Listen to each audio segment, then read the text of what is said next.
میں آپ کو ایک چھوٹا سا واقعہ بیان کرتا ہوں، کچھ میں نے جو اپنی زندگی میں دیکھا ہے۔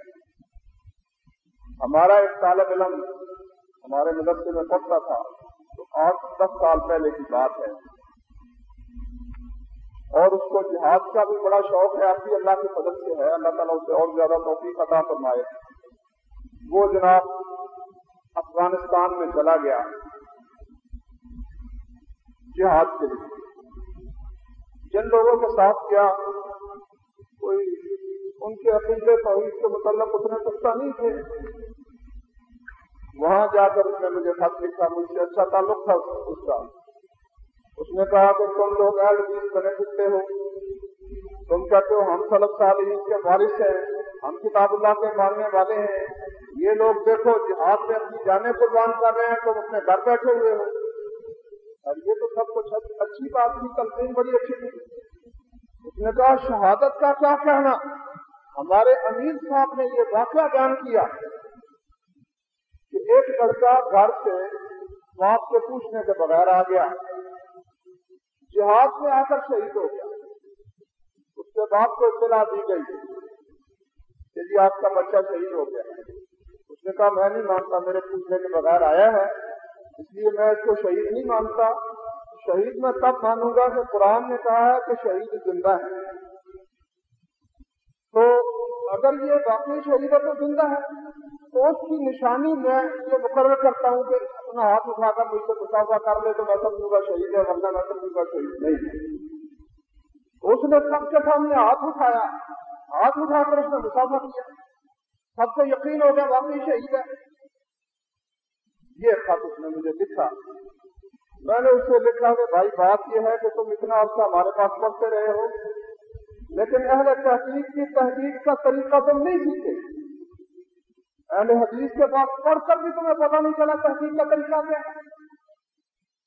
سب سے پہلے تو یہ دیکھو کہ جو شخص یہ واقعہ بیان کرتا ہے وہ قابل اعتماد ہے، اگر ہے تو پھر اس سے پوچھو، جا کر پوچھنا کہ تم نے خود یہ واقعہ دیکھا ہے۔ اگر وہ کہے دیکھا ہے تو چلو پھر اس کے بعد بات ہم کریں گے، اگر وہ کہے نہیں دیکھا تو اسے پوچھنا بھائی کون اس واقعے میں موجود تھا۔ وہ جس کا نام لے اس کے پاس خود جانا، اس سے پوچھنا کہ تو اس واقعے میں تھا۔ اگر وہ واقعے میں موجود نہ ہو تو پھر اس سے کہنا بھائی تم نے کس سے سنا ہے۔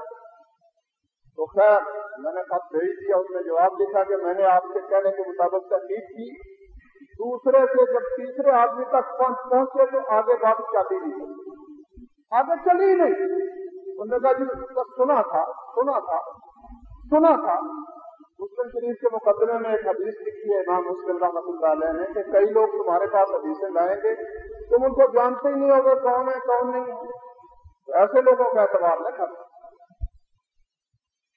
یہ قرآن مجید کی ایک تفسیر روح المعانی، اس کے مصنف ہیں تو حنفی، مگر ایک بات بڑی عمدہ اس نے کہی ہے۔